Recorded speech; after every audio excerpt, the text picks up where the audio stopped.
Mag-road trip nga muna tayo ngayon. Papunta nga pala kami ng Dingalan.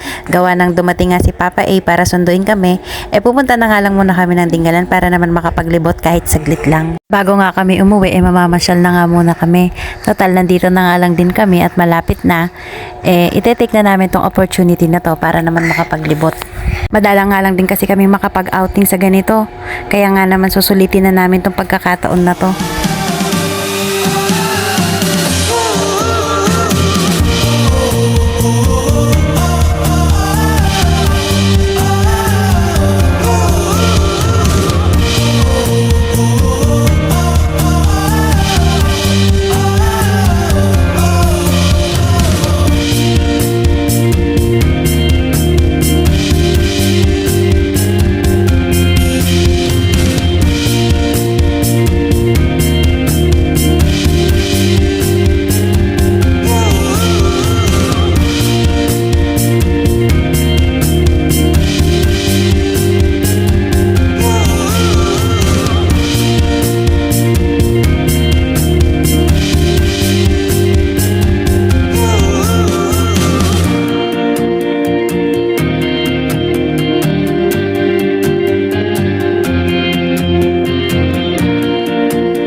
Dito nga sa bandang dinadaanan namin ngayon, makikita mo na nga agad yung dagat. Tanawan yata yung tawag nila sa lugar na to. At grabe nga, yung tanawin dito sobrang ganda. Kinikilig nga ako dyan habang papalapit kami ng papalapit. Habang papalapit na nga kami ng papalapit, manghang-mangha nga talaga ako sa nakikita ko. Ewan ko ba kung ako lang yung may ganitong pakiramdam pag nakikita ko na yung dagat. Huminto nga pala kami saglit dito sa may overview. Gusto kasi naming makita yung kabuuan ng dagat at saka yung magandang tanawin dito sa taas.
Nakarating na nga rin pala kami dito sa pupuntahan namin.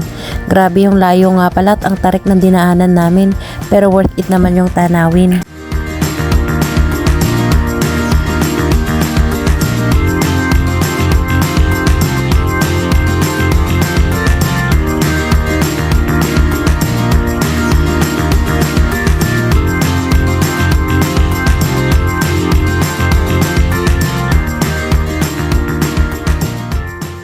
Huling araw na nga pala ng bakasyon namin dito sa Gabaldon. Kaya nga naman nagpunta kami dito sa Dingalan para mamasyal. Eto nga rin pala yung unang outing na kasama namin si Alab. Bali 3 nga lang pala kaming nagpunta dito dahil nga tinignan namin yung opportunity na nandito si Papa A para din makapaglibot at makakita ng ganitong tanawin. Madalang din kasi kaming magawi dito at minsan hindi rin kami nakakalabas ng bahay. Ang natatandaan ko nga yung huling punta namin dito 2 kami ni Papa A. Bago-bago pa nga lang kami noon at dito nga yung unang punta namin. Pero hindi nga kami nakarating dito sa grotto noon dahil hindi pa nga ito gawa. Doon nga lang kami nakarating sa may white sand dito sa Dingalan. Tapos ngayon na yung kasunod, eto na nga't may Alab na. Buti na nga lang at ngayon nga kami napunta. Dahil kung nung mahal na araw nga kami napunta dito, tsak wala kaming pagsisingitan dito sa sobrang dami ng tao. Sabi kasi nung nagtitinda dun sa baba, ang kapal nga daw ng tao dito nung Holy Week. Kapag nga ganitong Holy Week, dito nga talaga ang dagsa ng tao. Dito kasi sila madalas nag-a-outing. Lalo na ngayon, sobrang init pa naman ng panahon. Kaya mas maganda talaga na ngayon kami nagpunta. Ito nga't solong-solo nga namin yung tanawin. Walang maraming tao. Halos iilan nga lang din yung nagpunta dito. Kaya naman talagang sulit na sulit. Nga susulitin na nga lang din namin yung pagpunta namin dito dahil hindi ko nga alam kung kailan nga ulit yung susunod. Gawa ng may trabaho nga si Papa A at minsan mahirap sumingit sa schedule niya.